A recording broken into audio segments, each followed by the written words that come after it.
President Bongbong Marcos wants sugar importation fast-tracked in a bid to lower prices. But a group of sugar producers says the government should focus first on addressing problems with the implementation of the suggested retail price. Faith Del Mundo with the big story. Elisa had to raise the prices of her kakanin as prices of sugar remain high. This resulted in fewer customers and lower profits. Yung mga paninda namin na madali lang mabili dati, ngayon hirap na. Yung isang piraso lang ng paninda namin dati, nabibili, dalawa, minsan isa na lang. Lalo na yung sa mga leche plan namin. The same goes for Cristobal, who noticed fewer buyers even amid the holiday season. Hindi masyadong madami. Bakit, ma'am? At saka mas mabili yung mga segunda kasi siyempre mahal yung puti eh.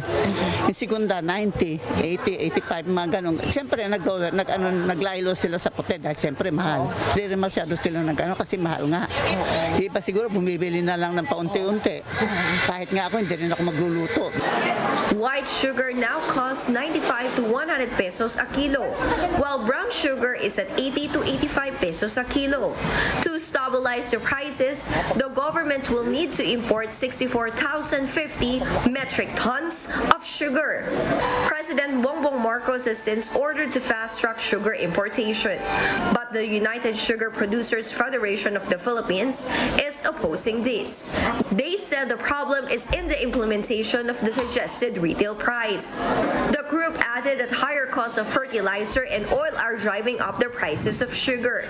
Meanwhile, the Samahang Industriya ng Agrikultura doesn't see a problem, as long as the imported sugar arrives staggered within several months. If the whole volume of 64,000 metric tons come in January, we have some problem because of our farmers still harvesting in first part of January.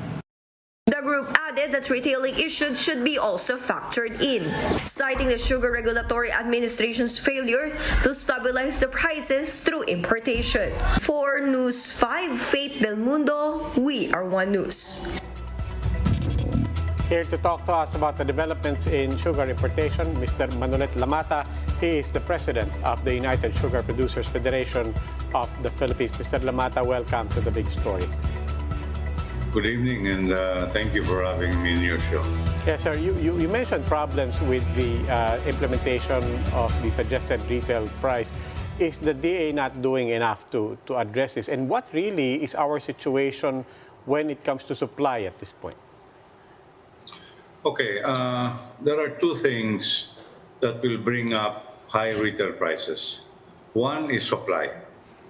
I will eliminate that now because I can tell you, as we speak, we have more than 500,000 metric tons of raw and refined in the country. That is way over what the country needs. And we are at the peak of the milling season, and we will end our harvesting April next year. So in addition to the 500,000 tons that we have now, up to April, you add another 400,000 to 500,000 metric tons incoming. So that's a lot of sugar, sir. That is not the cost of the high prices, meaning supply has been addressed. It is there in the country. And in addition to that, sir, the last importation that came in, remember we imported 150,000 metric tons. 98,000 metric tons of refined is unused. It is still in the bodegas. They are not being used. So there is a lot of supply, sir, in the market. The other thing is, number two, why are retail prices still high? There is only one answer to that, sir. Prices are being manipulated. Right now, as we speak, buying prices here in the province, Millgate, is down to 55 to 58 pesos per kilo. And they're still selling it at 100. Where is that 40 to 45 pesos spread? It is not with the farmers, sir, not with us. We've already sold our sugar. We just sold just this day. Today is the bidding day. We bid our sugar every week. And the bidding prices of today was 55 to 58 pesos per kilo. We've sold all of that. We don't have any sugar kept. Next week, we will sell again. Now, that spread, sir, is within the traders and the retailers. It is not with us.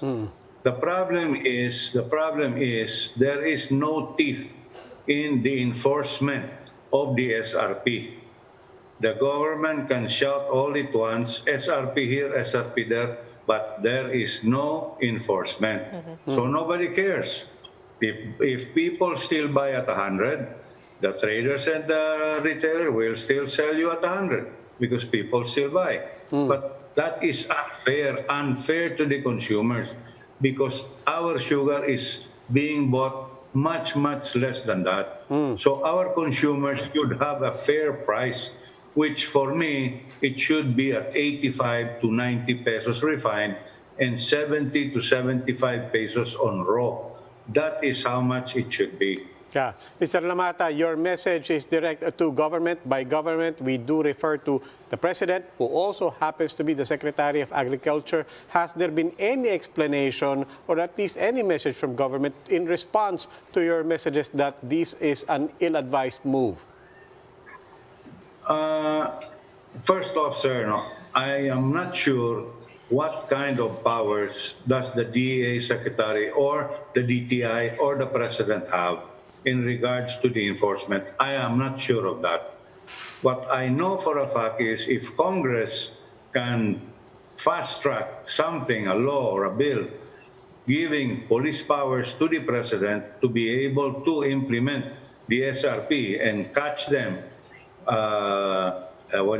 confiscate their goods, file cases against them, file economic sabotage, whatever it is, then I'm sure prices will be monitored and it will be in the right place. Okay, SINAG proposes staggered imports, and you're also telling us that we have enough supply, 500,000 metric tons. We're going to harvest by April. What is your stand on importing? Do you think that we should not import at all, or you should schedule the timing? We are not against any importation, ma'am. If there is a need to import because we cannot supply the market anymore, we are for it, and we will be and abide by government to import in order to give our consumers the proper sugar and the proper price. That is not the question, Paul. The question is, what will 65,000 do to the market if you bring it, even if you bring it tomorrow? Do you really think the logic that the prices are going to go down? We already have 500,000 tons of excess sugar right now. Add another 65, do you think that will do something? Well, because that is not the issue.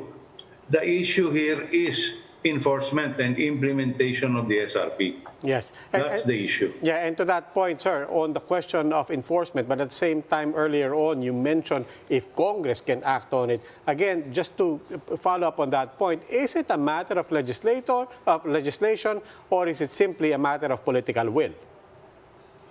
I am talking off my hat already here, sir. I really don't know. I don't know the legalities of this. I'm just hoping as a farmer that something can be done. If the President does not have the powers, Congress does have that. That they can convene and give the President power. That I'm very sure they can do. But as of now, I really don't know up to what extent does the President have under his powers, under the office of the President, to be able to implement that. Maybe, gentlemen and lady, you can do some research and probably come up with the answers to that. Okay, Mr. Lamata, maraming salamat po. Manolet Lamata is President of UNIFED.